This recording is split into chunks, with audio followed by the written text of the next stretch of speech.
We're here to make a new type of news. New insights, new styles, and new topics every day. We are News Generation.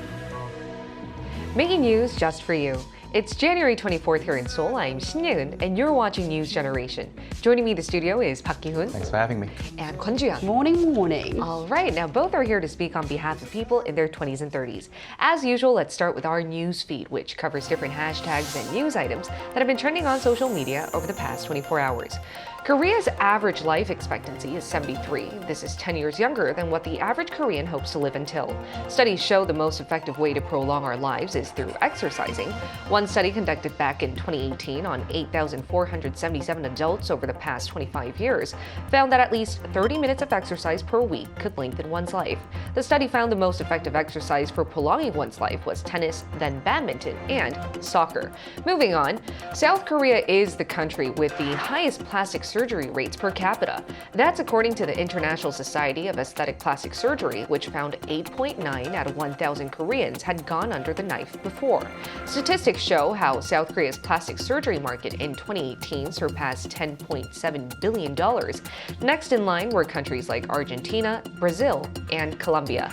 And our last story. Earlier this month, a Korean male in his 20s visited the streets of Corso in Milan during his trip to Italy. While he was walking, 8 gunmen allegedly approached him, making racist sounds that resembled a monkey. The Korean tourist was allegedly robbed of goods worth around $2,000 to $3,000. He said the group of assailants also pinned him down and sprayed what he presumed to be capsaicin in his eyes. The victim immediately visited a Korean consulate in Milan for help, but he was directed to an emergency room and given information to where the local police is located at. More importantly, he apparently didn't receive any Korean interpretation. Now, those who came across this news shared their anger against the consulate. They questioned whether they did enough and criticized how it failed to ensure the safety of its Korean nationals. And the Korean Ministry of Foreign Affairs explained that consulates only provide interpretation when it's an emergency situation.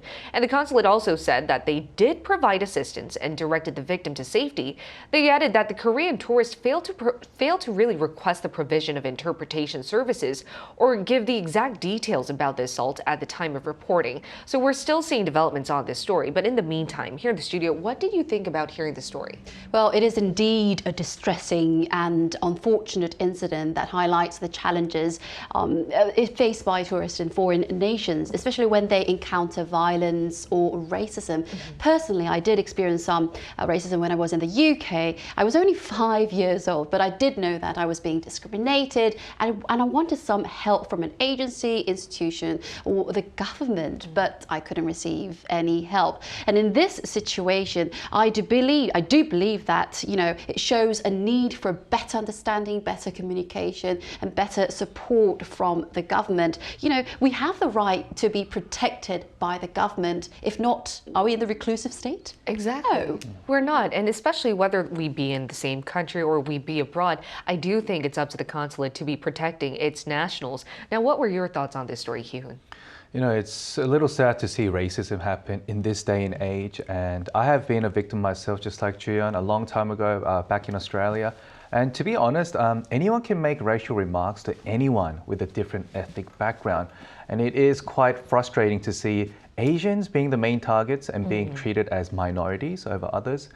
Look, I have nothing against Italians, but what makes me even more angrier is that even after 3 weeks since reporting the incident to the police, there has been no updates on the investigation. So this gives me second thoughts of traveling to Milan in the future. And I just hope that these kind of things don't happen back here in Seoul. I think you mentioned a really good point there. Whenever we hear incidents like this happen abroad, it does take a toll on whether we want to visit that country or not. So hopefully we'll see some positive breakthroughs happening from this story. Now we're going to change gears to our discussion topic of the day. A rising trend in Korean media content these days is sulbang. And sulbang is a combination of the word sul, alcohol in Korean, and bang, referring to live stream. Nowadays, many popular YouTube videos are sulbang, with celebrities or content creators having deep conversations over a glass of wine or beer. Now, as popular as sulbang is becoming, have you ever seen this type of content? And if so, why do you think it's so popular among our generation? Absolutely. I am a huge fan of actually watching sulbang. I actually watched a sulbang before actually getting to work. Really on my now? way to work. There are numerous sulbang content right now that's available, but the two I still watch is Shin Dong-yeop and Sung Si-kyung's channels, a well-known Korean comedian and singer. I personally think those two were the trendsetters of sulbang here in Korea, Korean YouTube, and we can see the popularity of sulbang as the number of views and subscribers of sulbang channels are ranked among the top YouTube channels domestically. Many celebrities have turned their eyes to social media and live stream channels to promote their new albums, movies, and dramas, when in the past it used to be only through television. Right. sulbang has become such a common content on YouTube that drinking is seen as something that is kind of appropriate to do on media. But on the contrary, it's funny how smoking is perceived and illustrated in a different light, where there are still so many regulations and restrictions on that part. Yeah, and I think we need to be talking about that throughout our discussion. But in the meantime, sulbang is becoming so popular. But Juyeon, why do you think it's so popular among young adults here in Korea? That's a good question. Well, sharing moments of drinking can make YouTubers or influencers more relatable to their audience, and drinking content can be entertaining, and viewers may enjoy watching their favorite celebrities engaging in social activities such as toasting or playing like drinking games, or sharing their own recipes for anju, food that is served with alcohol. And that might be the reason many celebrities are joining this trend, showing a more relaxed and relatable side of themselves. And I recently did a drinking live stream on my social media platform, and it wasn't supposed to be a drinking live stream. I was talking about my newly launched English online platform school, and it was late at night. The kids were all asleep. And I happened to have some beers in the fridge. Okay. I happened to. Okay. You happened to have it. Yes, I was yes, just yes. waiting for you right there. Yes. So it was my first time doing a drinking live stream, and I really enjoyed it. We talked about everything and anything with my followers and fans, and it went viral. And you mentioned a really good point there. I think it's about having deep conversations with your favorite influencer or your favorite content creator, because you feel like you're becoming intimate with over a glass of beer or wine. Now, as popular as sulbang is becoming, though, some are concerned that they're not seeing enough regulations, especially since such content is more prevalent on social media and YouTube, where there aren't as many strict restrictions taking into consideration the drawbacks of exposing alcohol consumption on media. So, Kyun, why don't you tell us who in particular is concerned and what their concerns compose of? Sure. Like I mentioned before, the notion of drinking is seen in a positive light here in Korean media. Since there are no set regulations as of now, sulbang is in a sense encouraging more people to drink, and that it is okay to drink a little and just get tipsy. So to give our viewers a better understanding of how much drinking scenes are portrayed in YouTube channels, let's take a look at the screen. According to a report from Korea Health Promotion Institute released in 2021, the ratio of problematic drinking scenes was actually a whopping 90.5%. Wow, 90.5. Amazing number. This falls under the set standards of positive portrayal of alcohol, using inappropriate actions and words while drinking, scenes that encourage minors to drink. Now, this is a different story when it comes to television, as there always been, the Broadcasting Act of prohibition of directly showing scenes of drinking and smoking.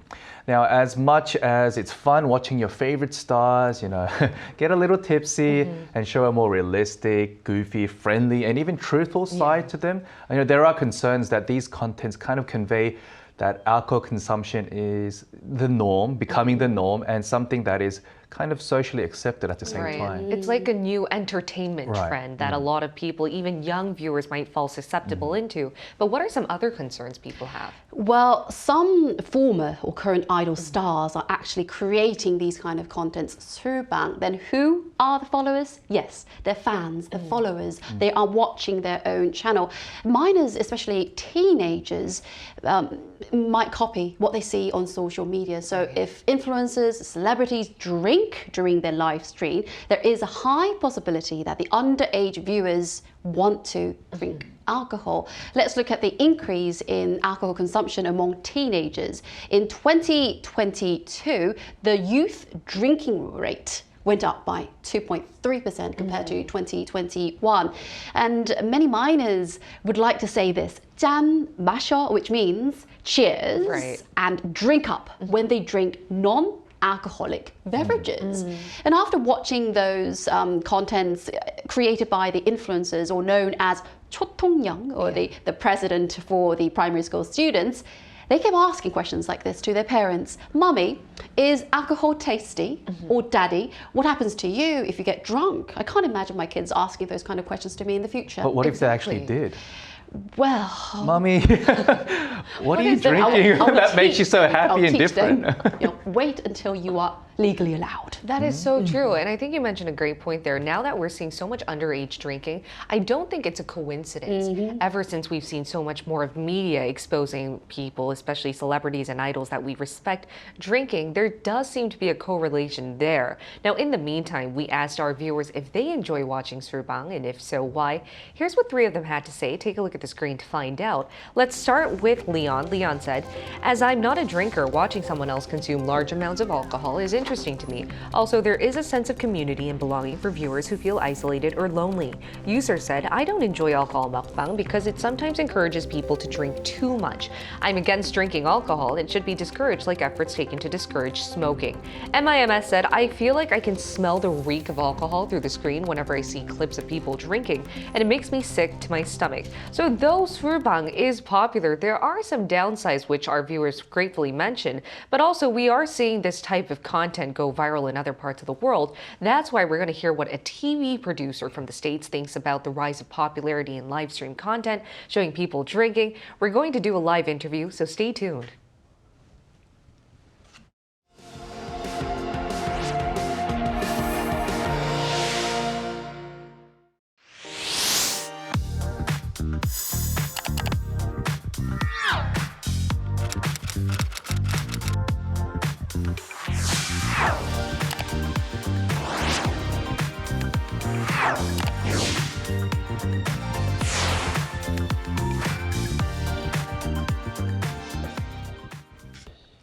Let's now talk to Matthew Graham, a TV producer living in New York City. Matthew is going to walk us through whether sulbang is as popular in the States as it is in Korea, and if so, what makes it so popular. Welcome, Matthew. Hi, thanks so much for having me. All right, Matthew, I'd like to ask you the first question. Sulbang, or live streaming of seeing celebrities or idols or anyone drinking, is garnering much popularity in Korea to the point where we're seeing even celebrities launch their own YouTube channels with such content. Now, is this the case in the States as well? Sulbang specifically, I don't really think has crossed to the States yet, but similar concepts and show formats definitely do exist. One show that actually began as an online show that comes to mind was a show that was called Drunk History. It started as an online show, transitioned into a very successful television show that ran for 6 seasons. And the concept there was a host and his guest would basically just binge drink and get increasingly drunk. And the guest would retell these really important... Matthew, we're seeing a little breakup right now. Matthew, you're breaking up a bit. Could you please repeat yourself? Yeah, the concept of Drunk History was the guest would get increasingly drunk and tell famous moments throughout American history. And famous celebrities would basically reenact this drunk person's version of events. So not quite a talk show, but still a really funny, entertaining show. Something more similar that doesn't use alcohol as the vehicle to engage in conversation is a really popular online show called Hot Ones, or Hot Wings, I think, where a guest has on these A-list celebrities and they eat increasingly spicy chicken wings. And that kind of gets people out of their element, and they engage in these really authentic, natural conversations because the spiciness is like preventing them from focusing on the normal canned responses that they usually give during typical interviews. Right, Matthew. Who doesn't like seeing other people get drunk or eat spicy food in pain? Anyway, so why do you think sulbang is becoming so popular these days? Back to that same idea of, I think alcohol, whether, whatever it is, the vehicle allows the guests and their interviewer to kind of get out of their element. It gives the audience, I think, a different perspective and view of these celebrities and these people they look up to that they may not have seen before. For so many of these high profile people, as you mentioned before, the typical media circuit for them is a chore. They're doing like 12, 15 different interviews to promote some sort of movie or some whatever project they're working on. And you get these canned responses, these, these sort of rehearsed stories, and you told them over and over again. You don't really get to see them as individuals or who they are really. And so alcohol, a few sips of alcohol helps them loosen up, takes them out of their comfort zone. And you see a much more candid or authentic side of these people. And I think audiences are always going to connect more with authenticity. I do agree, Matthew. So what are some regulations on media showing drinking alcohol in the States?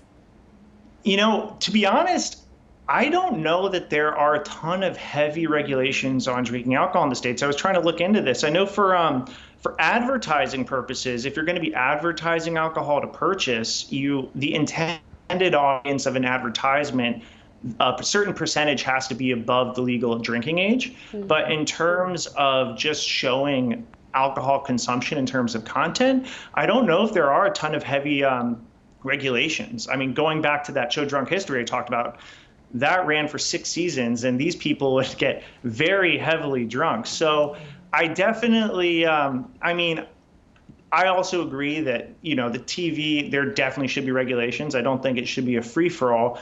But I also don't think, there's a question here, is television and is entertainment, is that responsible for, teaching people how to have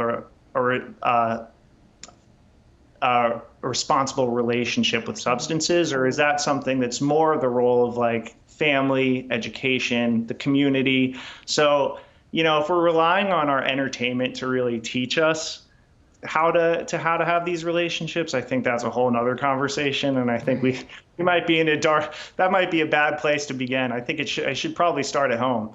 Exactly. I totally agree with you, because at the end of the day, there is demand for such type of entertainment. And as producers or any type of broadcast company, we are going to try to meet that demand. And we want to see that authenticity from people we like to see on air.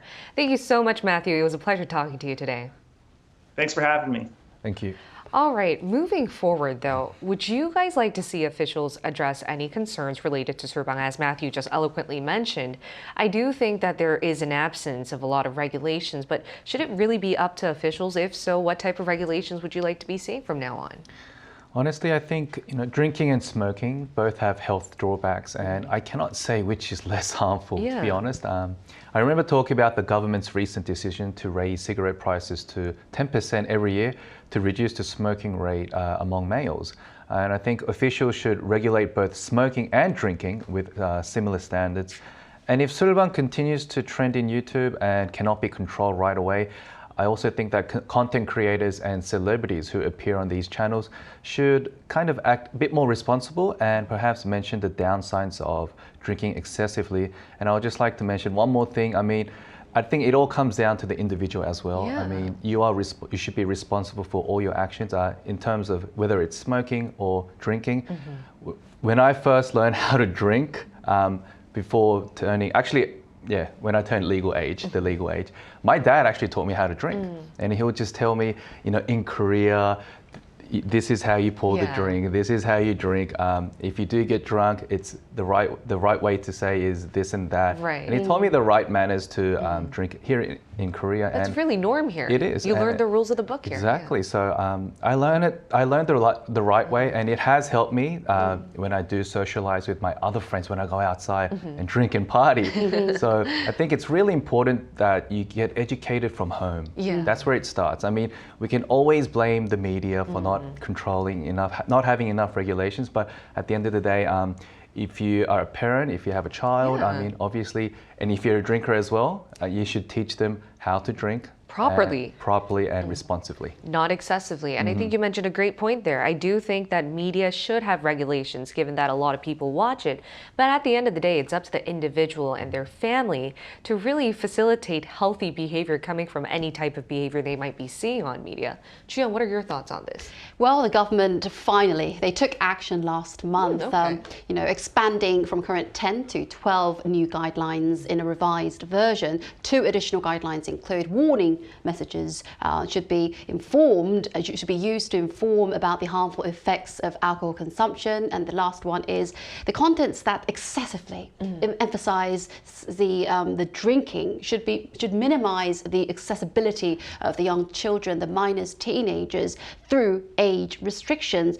But the thing is, these guidelines are just recommendations. Right. The influencers, they don't have the obligation to follow these guidelines. So, but the government is planning to cooperate with the YouTubers, celebrities, and the influencers in order to ensure the effective use of these guidelines. So for the influencers, be mindful that minors are watching your channel, and for minors, please wait until you're legally allowed to drink. Exactly. And I do think, as you guys both mentioned, though it might not solely be up to the media or officials to take action and stop any type of illicit behavior from happening, whether that's underage drinking or underage smoking or whatnot, I do think that it would be helpful if the government works in hand with influencers and content creators, because at the end of the day, they are influential people, and one line of saying, wait until you're legally able to do so would help and would really facilitate us in the right direction. And can I just add one more point? Yeah, one more Quote of the point. day: enjoy a few, not a few too many.